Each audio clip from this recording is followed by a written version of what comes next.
नमस्कार। आप देख रहे हैं स्पेशल कवरेज न्यूज और मैं हूं आपके साथ शिव कुमार मिश्रा। देश में एक बड़ी खबर इस समय सबके जेहन पर छा चुकी है। उन्नाव में एक रेप पीड़िता है, उसके साथ जो सलूक होता है और उसके बाद उस पीड़िता ने देश के प्रधानमंत्री को मेल लिखा, संदेश दिया, देश के गृह मंत्री को मेल दिया, संदेश किया, उत्तर प्रदेश के मुख्यमंत्री को मेल किया, संदेश दिया और देश के सर्वोच्च पद पर बैठी राष्ट्रपति महोदया को भी मेल किया, संदेश दिया कि हमें मिलने के लिए वक्त दीजिए। और उसी समय वो पीड़िता नेता प्रतिपक्ष से भी समय मांगती है कि मुझे समय दीजिए। मामला बहुत गंभीर था। पीड़िता के खिलाफ जो आरोपी था उसकी सजा माफ कर दी गई, उसे जेल से रिहा करने का ऑर्डर जारी कर दिया और इसको लेकर वो इंडिया गेट पर अपनी मां और एक सामाजिक कार्यकर्ता योगिता बयाना के साथ बैठ गई। पुलिस ने जो उसके साथ बदतमीजी की, जो शाह की पुलिस ने आतंकित किया, वो किसी से छुपा नहीं रहा। लेकिन जब राहुल गांधी के घर पहुंची, फिर जो उसके बात सुनकर राहुल और सोनिया गांधी के आंसू नहीं रुके, ये बात उसने पीड़िता ने खुद बताई है। पूरा देश भाव विभल हो गया। फिर आधी रात पे ही मोदी ने शाह से बातचीत की और सुबह सीबीआई शामिल हो गई और भागे भागे सुप्रीम कोर्ट पहुंचे हैं। तो क्या इस देश का मुद्दा अगर राहुल गांधी नहीं उठाएंगे तो उस मुद्दे पर भाजपा कोई काम नहीं करेगी और दिन भर विरोध राहुल का करेंगे, कांग्रेस का करेंगे। उनके पास कोई काम नहीं है, क्योंकि उन्होंने कुछ इतने वर्षों में किया नहीं है जिन मुद्दों पर बातचीत करें। मैं अपनी बात लंबी खींचूं, इसके साथ ही मेरे साथ कांग्रेस की राष्ट्रीय प्रवक्ता डॉक्टर टीना करमबीर जी भी आज जुड़ चुकी हैं। उनका स्वागत और अभिनंदन। वो महिला है, तो महिला की टिप्पणी के नाते पहली टिप्पणी कि आखिर ये जो दृश्य आ रहे हैं सामने, ये जो घटनाक्रम हो रहा है, चाहे वो इंडिया गेट की तस्वीरें हों या फिर उन्नाव की वो उसकी आवाज, पिताजी का जेल थाने के अंदर निधन, वकील और बुआ का सड़क पर निधन एक्सीडेंट में, और खुद पीड़िता 6 से 7 महीने गंभीर बीमार रहकर आई। अब वो कह रही है मेरे पति, मेरी सास, मेरी मां और मुझे और मेरे बच्चों को बचा लीजिए। इस दारुण आवाज पर ना तो प्रधानमंत्री की तरफ से कोई टिप्पणी है, ना मुख्यमंत्री की तरफ से टिप्पणी है। अभी अभी उनके एक मंत्री ने कहा है कि उन्हें न्याय मिलने में देरी हुई है। दया शंकर सिंह हैं, वो कह रहे हैं कि उन्हें न्याय मिलने में देरी हुई है। टीना जी। जी, देखिए, सबसे पहले तो मैं कहना चाहती हूँ कि हम सिर्फ मरी हुई अर्थव्यवस्था में ही नहीं रह रहे, हम मरे हुए समाज में भी रह रहे हैं। मैं ऐसा इसलिए कह रही हूँ कि हम उसी दिल्ली में बैठे हैं जहाँ निर्भया कांड हुआ था। पूरी दिल्ली का माहौल देखते आप किस तरीके से सब लोग सड़कों पर थे। लेकिन आज आप देखिए कि दिल्ली ही नहीं बदली, दिल्ली की तासीर भी बदल गई है। और वो कैसे बदली कि किस तरीके से जब सिर्फ कहते हैं कि इंडिया गेट पे सिर्फ वो लोग प्रोटेस्ट करने ही तो गई थी, वो महिला और पीड़ित महिला, लेकिन उसके साथ दिल्ली पुलिस ने कैसे बर्बरता की, कैसे उस पर अत्याचार किए, किस तरीके से उठाकर उसको लेकर गए। ये क्या दिखा रहा है? ये दिखा रहा है कि ना तो आपको आंदोलन करने की, प्रोटेस्ट करने की, और वो कोई आतंकवादी नहीं है, वो सिर्फ अपनी आवाज उठा रही है, न्याय की भीख मांग रही है इस देश से, इस समाज से। लेकिन क्या उसको न्याय मिल पाया? नहीं मिल पाया। इसीलिए मैं कह रही हूँ कि दिल्ली की तासीर कैसे बदल गई है। यही वो दिल्ली थी जहाँ कैंडल मार्च से तमाम चीजें हुई और यूपीए की सरकार थी, किसी ने किसी को नहीं रोका, सबको आंदोलन करने की छूट थी। और जिस तरीके से जो भी हुआ वो गलत है, हम उसकी निंदा करते हैं। लेकिन आज आप देखिए कि आज हमारा समाज भी उस महिला के साथ खड़ा नहीं हो रहा है, जबकि सब लोगों को इकट्ठा होना चाहिए था। जिस तरीके से उन्नाव पीड़िता से राहुल गांधी जी मिले और साथ में सोनिया जी भी मिली और उस पीड़ित महिला ने अपनी 3 मांगे रखी हैं कि उनको इस पे न्याय भी चाहिए और नौकरी चाहिए, और दूसरा एक बीजेपी शासित राज्य में वो नहीं रहना चाहती हैं। तो मैं एक तो आपके चैनल के माध्यम से ये आपको पूरी तरीके से बताना चाहती हूँ स्पष्ट तौर पर कि जो उन्नाव पीड़िता की जो मांगे हैं उसको पूरा किया जाएगा। साथ ही मैं ये कहना चाहती हूँ कि हमारे समाज के लोगों को भी पीड़िता का साथ देना चाहिए, क्योंकि जिस तरीके की आप उनकी पीड़ा सुनेंगे तो आपकी रूह काँप जाएँगी। जिस तरीके से वो कह रही थी, इस दहशत के माहौल में और जिस डर के माहौल में वो जी रही है, उसका परिवार जी रहा है और जिस तरीके से उसने बताया, और मैं बताना चाहती हूँ आप ही की फर्टिलिटी मीडिया के माध्यम से ही हमें पता चल रहा है कि उसके पति के ऊपर भी इतने अत्याचार किए, उसके ऊपर 4-4 लोगों ने जो है हमला किया। तो उसके परिवार के ऊपर भी जो बीत रही है, उसको तो हम शब्दों में बयान नहीं कर सकते, लेकिन बस आपके चैनल के माध्यम से दर्शकों को बस यही कहना चाहते हैं कि ये हमें जागना होगा और हमें ये ऐसी जो ये महिलाएँ हैं, पीड़ित महिलाएँ, उनका पूरी तरीके से साथ देना होगा। भले ही साथ आप उसके प्रोटेस्ट में हिस्सा ना लें, लेकिन उसकी आवाज़ ज़रूर बने। जी। टीना जी, जब वो कल रो रो कर अपने फोन पर योगिता जी को बता रही थी कि मुझे मेरे मकान मालिक ने कहा कि बिटिया अब दूसरा मकान ले लीजिए, कहाँ जाएगी? इधर महिलाओं को लेकर बीजेपी कहती है कि हमने उन्हें 33% आरक्षण देने की चर्चा की है। वो कहती है कि बेटी बचाओ बेटी पढ़ाओ का नारा देती है, और उन्हीं के राज्य की, किसी और की नहीं, योगी आदित्यनाथ के राज्य की निकली हुई बेटी अब ये कह रही है मुझे बीजेपी राज में रहने लायक भरोसा नहीं बचा है, मैं किसी बीजेपी शासित राज्य में नहीं रहूंगी। ये कितना आपस में विपरीत है। उसका इतना भाजपा से भरोसा उठ गया है। ये तो बड़ी लंबी देखिए, लंबी नारे हैं, बड़े लंबे लंबे बिल्कुल। स्लोगन है। हुँ। ये सिर्फ़ नारों में ही है, स्लोगन में ही है कि सबका साथ, सबका विकास, महिलाओं का सम्मान। आप देखिए, राजभर जी को आपने सुना होगा किस तरीके से बत्ती-सी निकाल रहे हैं और वो कह रहे हैं कि भई वो उन्नाव की रहने वाली है, वो दिल्ली क्या कर रही है? आप बताइए, उनको इस बात की भी तकलीफ़ है, क्यों दिल्ली सिर्फ़ उन्हीं की है? दिल्ली सिर्फ़ क्या सिर्फ़ भारतीय जनता पार्टी के लोगों के लिए है? दिल्ली देश की राजधानी है, अगर यहाँ पर अगर वो अपनी आवाज़ उठाती है, तो सब जगह आवाज़ जाएगी। और क्यों उनको अपनी आवाज़, और वो कौन होते हैं, वो कौन तय करने वाले होते हैं? लेकिन उनकी सहयोगी हैं, तो वो पूरा साथ देंगे ना। कुलदीप सेंगर का साथ लगातार सरकार ये पूरी तरीके से साथ दे रही है। अदरवाइज़ आप देखिए कि जिस तरीके से बिल्किस बानो के आरोपी को आपने देखा कि किस तरीके से भारतीय जनता पार्टी के नेताओं ने फूल मालाएँ पहनाई गई थी। तो ये पूरा जो भी ये जितने भी ऐसे लोग हैं, उनका पूरा सपोर्ट करते हैं, उनका पूरा साथ देते हैं। और यही हम बताना चाहते हैं कि लगातार ऐसे लोगों को संरक्षण देना, उनको पनाह देना, तभी तो उनकी हिम्मत बढ़ती है। प्रज्वल रेवन्ना को किस तरीके से देश के प्रधानमंत्री ने कहा कि मैं इनका हाथ मजबूत करने के लिए आया हूँ, ये मेरा हाथ मजबूत करेंगे, इनको वोट दीजिए। वोट की डिमांड किसने की थी? देश के प्रधानमंत्री को ऐसी नज़ीर पेश करनी चाहिए कि ऐसे लोगों को ना अपनी पार्टी में रखे, ना अपना साथ दे। लेकिन ये लगातार मैं सिर्फ राजभर, प्रज्वल रेवन्ना और कुलदीप सेंगर की बात नहीं कर रही हूँ। ऐसे भारतीय जनता पार्टी में अंकिता भंडारी के जो अभी जिनका नाम आ रहा है, वो भारतीय जनता पार्टी के बड़े नेता है और वो कह कौन रहा है? आप देखिए कि वो विधायक की बीवी है, जो सेकंड वाइफ है, वो बयान दे रही है। हम थोड़ी कह रही है, हमने थोड़ी ना ये बताया है। लेकिन जिस तरीके से इनके नेताओं के नाम सामने आ रहे हैं, तो मुझे लगता है कहीं न कहीं सरकार को भी एक बार सोचना होगा, न्यायपालिका को भी। और मैं न्यायपालिका से आपके चैनल के माध्यम से उम्मीद करती हूँ कि इस बच्ची को, इस महिला को, पीड़िता को न्याय मिलना चाहिए। पूरी तरीके से न्याय मिलना चाहिए, क्योंकि हम सिर्फ ये बार-बार कहते हैं कि आधी आबादी का हम सम्मान करते हैं या उनका हिस्सा देना चाहते हैं, तो एम्पावर कैसे होंगी? जब उनको न्याय नहीं मिल पाएगा, उम्मीद कैसे बढ़ेगी? और बिल्कुल आपने सही कहा कि शायद मुझे लगता है मेन स्ट्रीम मीडिया में देख लीजिए कि कहीं पर भी इस तरीके से दिखाया गया हो, इसके ऊपर कोई डिबेट हुई हो, कोई चर्चा हुई हो, हर बार जो है ये इन लोगों को जितने पत्रकार हैं वो भी बचाते हैं। भारतीय जनता पार्टी के नेताओं को बचाते हैं, उनके उनके जो सहयोगी हैं उनको बचाते हैं। क्यों नहीं इस पे चर्चा करते? क्यों आज ये एक बड़ा अहम मुद्दा नहीं बना? क्यों प्रिंट मीडिया ने इसे नहीं उठाया? क्यों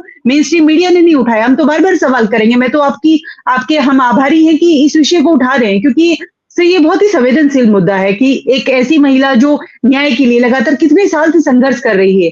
आपने देखा लगातार हाथरस की बेटी हो, चाहे उन्नाव पीड़ित हो, कितने ऐसे लोग हैं जिनके साथ ऐसी घटनाएँ होती है। लेकिन ये जिस तरीके से टाल-मटोल कर देते हैं और कोई ध्यान नहीं देता, क्योंकि इनके यहाँ पर लगातार यही प्रयास किया जाता है कि सिर्फ बेटी बचाओ, सिर्फ इनके भाजपा के नेताओं से बचाओ। ये साफ तौर पर इनका स्लोगन ये होना चाहिए था और यही नारा देना चाहिए था। जी। टीना जी, फिर एकाएक क्यों सीबीआई एक्टिव होती है राहुल से मिलने के बाद? फिर क्यों सुप्रीम कोर्ट जाने की बात करती है सरकार? पहले क्यों नहीं? पीड़िता की अकेली आवाज पर क्यों नहीं? सवाल तो ये उठेंगे, लोग पूछेंगे। चाहे वो अरावली का पहाड़ हो, वो पहाड़ियां हो, या फिर पीड़िता की आवाज। अगर जनता नहीं बोलेगी तो आप कुछ भी कर दोगे, कोई भी कह दोगे, कुछ बना दोगे, कुछ लिख दोगे, कुछ पढ़ दोगे। फिर क्यों सीबीआई ने कहा कि हम सुप्रीम कोर्ट जाएंगे? अभी ये न्याय नहीं हुआ है। और आज उत्तर प्रदेश के एक मंत्री है, वो कह रहे हैं, आपने कल ओम प्रकाश राजभर जी का बहुत हास्यास्पद बयान सुना, इसे हम बयान नहीं मानेंगे। ऐसे लोगों को, नेताओं को चुनकर सदन में नहीं भेजना चाहिए, जिन्हें बेटियों के प्रति गंभीर मुद्रा में बात करने की भी तमीज ना हो, उन्हें चुनकर नहीं भेजना चाहिए। सदन नियम कानून संविधान बनाने के लिए है, सदन मजाक के लिए नहीं है। आप पंचायती राज्य मंत्री हैं, उसी पंचायत के जरिए पूरे राज्य की पंचायतें चलती हैं, यानी ग्राम पंचायत की आवाज बनते हैं। उसी एक गांव पंचायत की रहने वाली बेटी कि आप पूछ रहे हैं कि उन्नाव की रहने वाली का दिल्ली में रहने से क्या मतलब? क्या दिल्ली किसी ने खरीद ली है? क्या दिल्ली किसी की सल्तनत है कि वहां कोई नहीं रह सकता? तो टीना जी, सीबीआई फिर क्यों एक्टिव होती है जब राहुल गांधी इस पर सवाल कर देते हैं? वो कह देते हैं ये 3 मांगे हम मानेंगे, आपको अच्छा वकील देंगे, आपके रहने की व्यवस्था करेंगे, आपकी सुरक्षा व्यवस्था मुहैया कराई जाएगी। फिर क्यों एक्टिव होती है बीजेपी? देखिए, ये विडंबना है, क्योंकि जब तक विपक्ष आवाज नहीं उठाएगा तो क्या किसी को न्याय नहीं मिल पाएगा। ये देखिए कितनी बड़ी विडंबना है।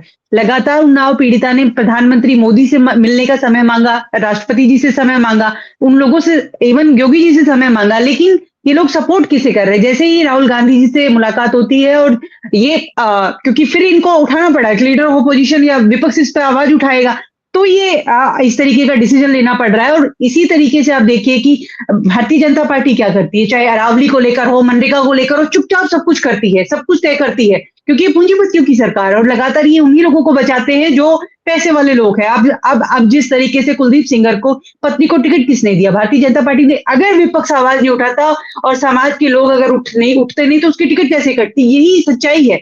आज दयाशंकर जी बोल रहे हैं, भूल गए क्या ये मायावती जी के लिए कैसे टिप्पणी कर रहे थे? ये वही व्यक्ति है।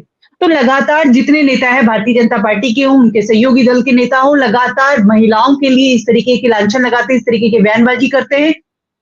नीतीश जी का ये मसला अभी खत्म ही नहीं, हल भी नहीं हुआ है कि किस तरीके से वो। टीना जी मैं रोकूंगा। फिर उसके बाद आधी आबादी बड़ी तादाद में बीजेपी को क्यों वोट करती है? मेरी बड़ी तीखी आपसे टिप्पणी है।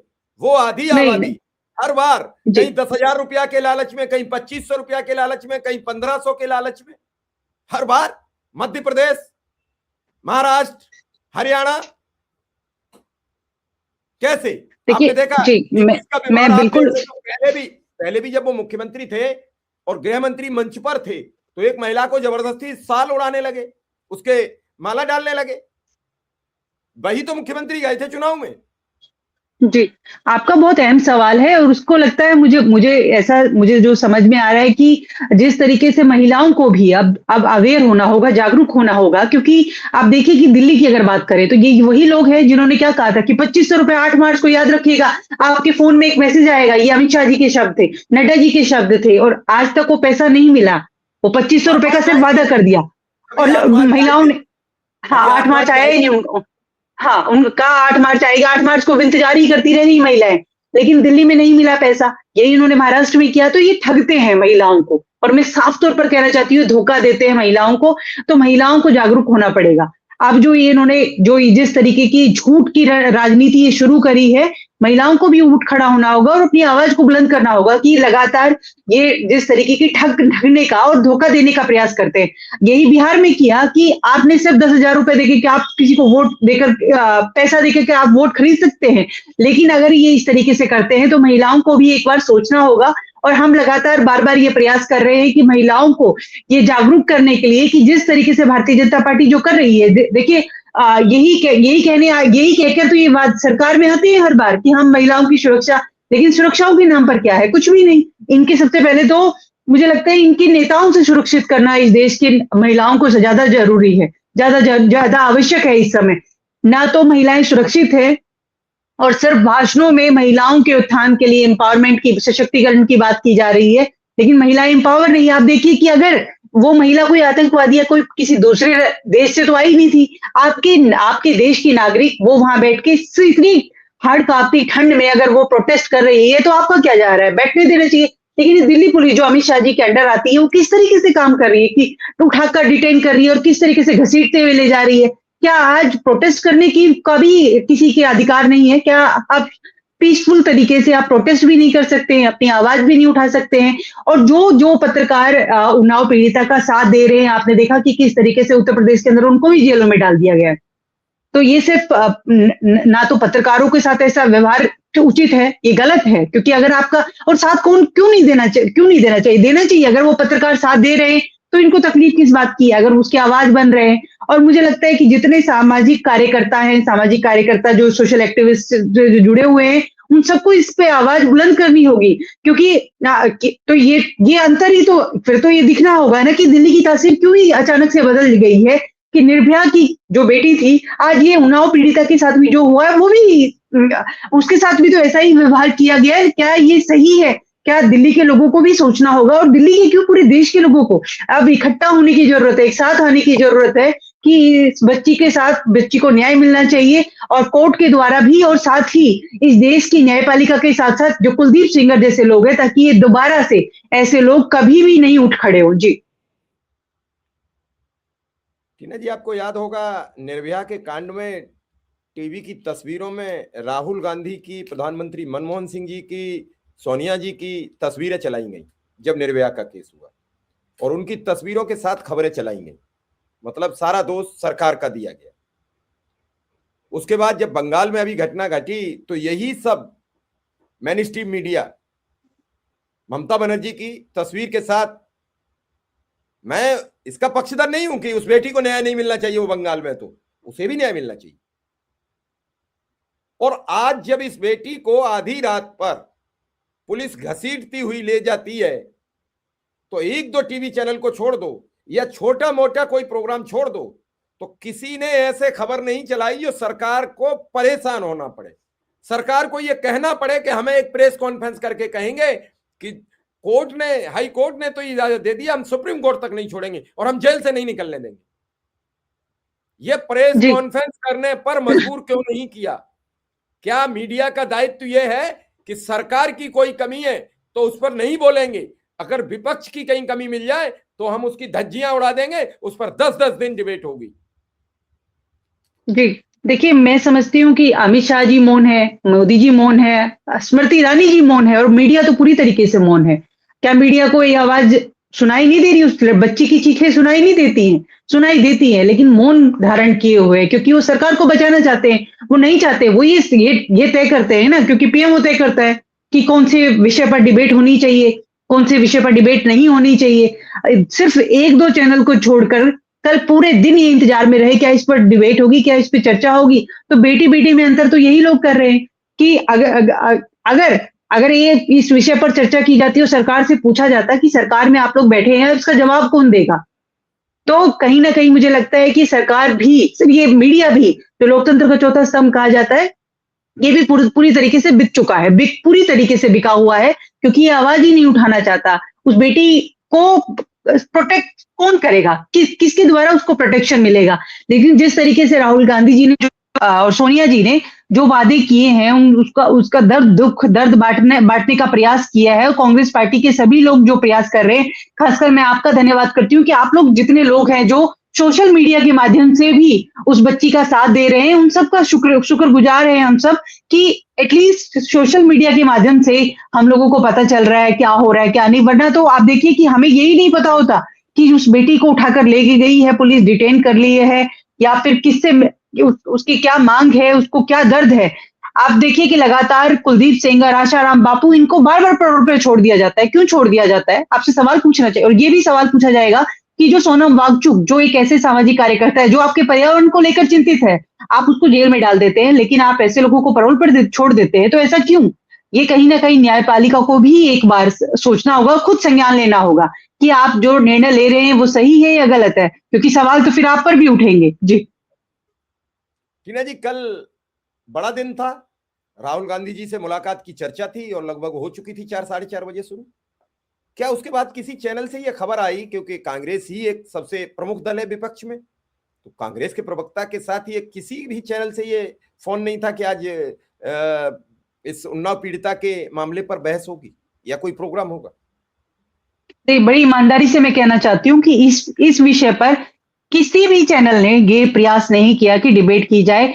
दो चैनल को छोड़ दिया जाए तो उसमें डिबेट जरूर हुई है, लेकिन और बाकी किसी चैनल पर डिबेट नहीं हुई है। दो या कहें 3 चैनल्स पर जिस पर डिबेट हुई है, अदरवाइज किसी चैनल पर इस पर चर्चा नहीं हुई है। क्योंकि जानबूझकर अगर ये विषय तय भी कर लिया जाता है, तो डिबेट इस विषय पर कैंसल कर दी जाती है। किस विषय पर डिबेट नहीं होगी, यही तो विडंबना है ना। यही तो बार-बार हम कह रहे हैं कि आप उम्मीद किससे करें? आप मीडिया से उम्मीद करें, सरकार से करें या उन लोगों से करें जो इस सरकार में इसका सहयोग कर रहे हैं। तो ना पुलिस से करे, किससे उम्मीद करे? तो उम्मीद की सिर्फ जो है टकटकी लगाए देखी जा सकती है। लेकिन मैं फिर भी ये कहना चाहती हूँ कि जिस देश की राजधानी में हम रह रहे हैं, वहां पर भी महिलाएं सुरक्षित नहीं है। और बार बार ये एक सवाल उठता है कि दिल्ली आज इतनी क्यों बदल गई है? क्या ये वही दिल्ली है जो लाखों की संख्या में इंडिया गेट पर उठ खड़ी हुई थी? आज वो दिल्ली कहाँ है? क्यों सो रही है दिल्ली? जी, बड़ी आपने गंभीर अंतिम में बात छेड़ दी है। अगर कोई भी सामान्य व्यक्ति सुनेगा तो मन उसका भाव विवल हो जाएगा। भाई वो दिल्ली है कहाँ जो निर्भया के टाइम में पूरी रात कैंडल मार्च हुआ, जंतर मंतर। अब तो जंतर मंतर पर भी बैठ के आप धरना कोई कर नहीं सकते, सरकार ने रोक लगा दी है। अब बचा है थोड़ा बहुत इंडिया गेट, वो इसलिए कि वो खुला हुआ है, तो वहां पुलिस की इतनी गहरी व्यवस्था है कि आप वहां धरना दे नहीं सकते हो। तो कहां जाएं? प्रोटेस्ट करने के लिए कोई जगह तो नियत की जाए, और जब तक जगह नियत नहीं होगी तब तक क्या माना जाए? आज महिलाओं की बात करने वाली सरकार महिलाओं के हर मुद्दे पर खामोश है। कल मुझे नहीं लगता है कि इस मुद्दे से बड़ा देश में कोई और मुद्दा था, और कल शाम को सभी टीवी चैनल्स इसी मुद्दे पर डिबेट करते नजर आते तो आज सरकार बैकफुट पर आती, और सरकार मजबूरन उसे कोर्ट अदालत से निकलने नहीं देती। दूसरी अदालत जाती, तीसरी अदालत जाती, चौथी जाती। लेकिन जब मीडिया में वर्ग तय हो जाए कि ये अमुक वर्ग है, ये अमुक वर्ग है, तो फिर न्याय की क्या उम्मीद की जाए? एक वर्ग तो हर जीत को खुशी के रूप में आह्लादित करता है। मैं आपके 2 मिनट लूंगा। मैं अभी देखकर हैरान रहता हूं कि 5 राज्यों में चुनाव हुआ लोकसभा के चुनाव के बाद। जम्मू कश्मीर, हरियाणा, महाराष्ट्र, झारखंड और आपका बिहार। 5 में 3-2 का मुकाबला रहा। लेकिन पूरे देश के नागरिक ये जानते हैं कि कोई चुनाव जीता ही नहीं है विपक्ष ने। मैं बड़ी जिम्मेदारी से बता रहा हूं टीना जी, पूरे देश में यह संदेश है कि लोकसभा के बाद कोई चुनाव विपक्ष जीता ही नहीं, और इसे वो प्रोटेक्ट करते हैं। और आपको बता दें कि अभी जो 4 राज्यों में हुआ पंचायत का चुनाव, पंजाब, तेलंगाना, आपका महाराष्ट्र और गोवा में भी कांग्रेस ने अपनी बढ़त ठीक ठाक रखी। पंजाब में भाजपा का सफाया हो गया, कोई चर्चा नहीं हुई। तेलंगाना में भाजपा का सफाया हो गया, वहां 70% कांग्रेस का स्ट्राइक रेट रहा, कहीं चर्चा नहीं हुई। लेकिन महाराष्ट्र में 65% की स्ट्राइक रेट की जमकर चर्चा है। पूरे देश को पता है कि महाराष्ट्र में बीजेपी ने फिर अपना परचम लहरा दिया। तो जब इस तरीके से वर्ग विभाजित होकर खबरें चलने लगे तो सच ये जो है अंदर का वो बाहर जाएगा कैसे? और एक वर्ग वो दिन भर सरकार गिराने पे रहता है, वो समझता नहीं कि हमें क्या चाहिए, हम जनहित की बात कैसे करें। मेरी बात को बड़ी गंभीरता से सुनिए। तो दूसरा वर्ग अपनी इसी सरकार बनाने गिराने में अपनी प्रासंगिकता खोता चला जा रहा है। तो फिर आखिर देश की जनता के सामने सच पहुंचेगा कैसे? अरावली महत्वपूर्ण मुद्दा है, उन्नाव पीड़िता महत्वपूर्ण मुद्दा है, बेरोजगारी मुद्दा है, महंगाई मुद्दा है, बढ़ते डॉलर की कीमत मुद्दा है, बढ़ते सोने की कीमतें मुद्दा है। अब तो गरीब सोना पहनने का ख्वाब छोड़ ही दे। इन सब मुद्दों पर एक छोटा सा कमेंट मैं आपका जरूर चाहूंगा बस। जी, देखिए मैं समझती हूँ कि जिस तरीके से लगातार चाहे मीडिया की बात हो, सरकार हो, वो चाहती नहीं है कि विपक्ष इस पे कुछ अपनी आवाज उठाए। अब देखिए संसद के अंदर इस बार तो खैर मैं ये कहना चाहती हूँ कि एटलीस्ट बोलने का अवसर दिया गया। लेकिन आप ये देखिए कि मनरेगा को लेकर, हाँ, प्रदूषण को लेकर इतने अहम सवाल थे। जिस दिल्ली में हम रह रहे हैं, गैस चैम्बर में रह रहे हैं, एनसीआर में जिस दिल्ली में हम रह रहे हैं, वहां सांस लेने में कितनी मुसीबतें हैं। 17,000 से अधिक जो है मौतें हो चुकी हैं। लेकिन उस पर प्रदूषण पर चर्चा ही नहीं करना चाहती थी सरकार। अरावली पर चर्चा करना नहीं चाहती है सरकार। जिस तरीके से पहले आप सेशन देखिए, विंटर सेशन से जितने सत्र होते थे, कितने लंबे होते थे, प्रतिनिधित्व है जो किसी भी चाहे राज्यसभा का मेंबर ऑफ पार्लियामेंट हो या लोकसभा में, किस तरीके से अपने सवाल उठाते थे, अपने अपनी जो है अपनी कॉन्स्टिट्यूएंसी के सवाल उठाए जाते थे। लेकिन आज देखिए कि किस तरीके से सत्र छोटा कर दिया जाता है, सवाल नहीं सुने जाते हैं और सरकार अपनी मनमानी करती है। सरकार अपने मन में तय करती है, अपने मन से तय करती है कि वंदे मातरम पर चर्चा होनी चाहिए। और प्रियंका गांधी जी ने बहुत सही कहा कि आप मुद्दों पर एक दिन चर्चा कर लीजिए और एक दिन मुद्दों पर चर्चा करिए, एक दिन नेहरू जी की बुराई कर लीजिए, एक दिन उस पर चर्चा कर लीजिए, लेकिन जनता के जो जन कल्याणकारी मुद्दे हैं उन पर चर्चा कब की जाएगी। और उन्होंने कहा भी कि इसको लेकर हमें समय दिया जाए। लेकिन आप देखिए कि विपक्ष की पूरी तैयारी होने के बावजूद भी सरकार ने सत्र को बिल्कुल छोटा सा कर दिया। चाहते नहीं है वो तैयारी के साथ जो है जनता के मुद्दे उठाए जाए। हम जो है लगातार बेरोजगारी को, और मैंने पहली लाइन बोली थी जो हमारी मरी हुई अर्थव्यवस्था पर है, डॉलर का अगर रुपये और डॉलर की तुलना की बात की जाए और तमाम ऐसे रोजगार को लेकर जो मसले हैं उस सब पर बात करने के लिए समय मिलना चाहिए था, लेकिन उस पर कोई चर्चा ही नहीं करना चाहते हैं। ये जानबूझकर डाइवर्ट करने की राजनीति कर रहे हैं, ये लोगों को भटकाने के लिए। अब आप देखिए कि लगातार बांग्लादेश को लेकर कितनी डिबेट्स हो गई हैं, बांग्लादेश के विषय को लेकर, लेकिन इसके लिए तो प्रियंका गांधी जी ने बार बार सदन के अंदर बोला, संसद के बाहर बोला। राहुल गांधी जी ने एक साल पहले बोल दिया, जबकि ऑल पार्टी मीटिंग में बोला, लेकिन डिबेट हुई इस विषय पर। तो आपसे सवाल पूछा जाएगा कि जो ये वाल्मीकि ओमवीर, मैं माफी चाहती हूँ, मैं उनका नाम भूल गई, ओमवीर वाल्मीकि, जो यूपी के अंदर हुआ, रायबरेली के अंदर, जिसकी मौत कर दी गई, जिसको मॉब लिंचिंग करके मार दिया गया था। इसी तरीके से लगातार हरिओम वाल्मीकि, जी जी, हाँ सॉरी, हरिओम वाल्मीकि के साथ जो हुआ, क्या ये मॉब लिंचिंग नहीं है? इस पर कब कितनी डिबेट कर लिया आपने, कोई पूछे इनसे? सरकार को इस पे कोई डिसीजन नहीं दे रहे, लेकिन आप जो है बॉर्डर स्टेट की इतनी चिंता कर रहे हैं क्योंकि आपको पता है कि बंगाल में चुनाव है। ये इनकी रणनीति है, इनको सिर्फ और सिर्फ चुनाव पर ध्यान होता है, इसीलिए चाहे मेन स्ट्रीम मीडिया हो, चाहे सरकार हो, वो इस पे चर्चा ही नहीं चाहते। जो आपके आपके नागरिकों के मुद्दे हैं, आपसे सवाल पूछा जाएगा कि 20 लाख लोगों ने जो नागरिकता छोड़ दी है उस पर क्या कहेंगे? जितने पासपोर्ट होल्डर है वो आपको छोड़, आप दूसरे देशों में जा रहे हैं, नागरिकता वहां की ले रहे हैं, तो ऐसा क्यों? आप अपने देश में क्यों नहीं उनको संभाल पा रहे हैं? तो बहुत सारे ऐसे सवाल है, गंभीर सवाल है जो आपने पूछे भी, कि किस तरीके से ये सारे सवालों के जवाब तो हमें संसद में ही मिलने चाहिए, या जो सरकार में बैठे हैं उनसे ही हमें जवाब मिलेंगे, लेकिन ये जवाब देने को तैयार ही नहीं है।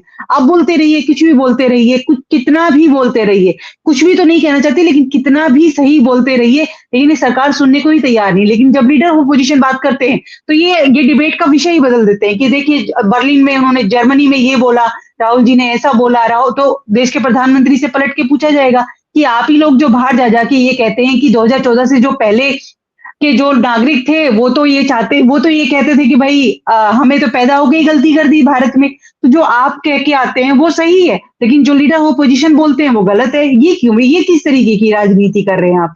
ये दोहरा चरित्र क्यों है आपका? और मीडिया का भी खास तौर पर कहना चाहती हूँ, ये दोगला चरित्र क्यों है, दोहरा चरित्र क्यों है ऐसा? या तो आप सत्ता पक्ष से सवाल पूछिए, विपक्ष से भी पूछना चाहते हैं तो, लेकिन ये क्या करते हैं, डाइवर्ट करते हैं। ये जानबूझकर विपक्ष पे सब चीजें डालते हैं कि आपके नेता ऐसे बयान देते हैं, आपके नेत्री ऐसे बयान देती हैं, जबकि सच्चाई ये है कि जो सत्ता पक्ष में होता है उसकी जिम्मेदारी होती है, और उसकी बहुत अहम जिम्मेदारी होती है इस देश को चलाना, इस देश के नागरिकों की रक्षा करना, और जितने जन कल्याणकारी नीतियां हैं उनको कामयाब करना हो। लेकिन आप देखिए कि चाहे मनरेगा, क्योंकि मनरेगा देखिए बहुत ही अहम सवाल था कि किस तरीके से जो ग्रामीण क्षेत्र के, जो 12 करोड़ ग्रामीण क्षेत्रों में जो लोग रह रहे हैं, उनकी रोजी रोटी का सवाल था, काम का अधिकार था, वो छीन लिया जा रहा है।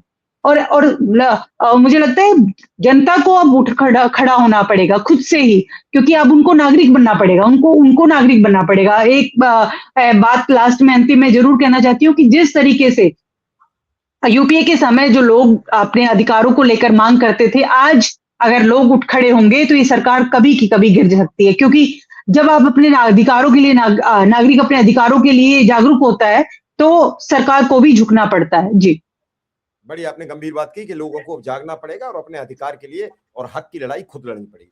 टीना जी, आपने हमें समय दिया, इसके लिए आपका बहुत बहुत आभार, बहुत बहुत धन्यवाद।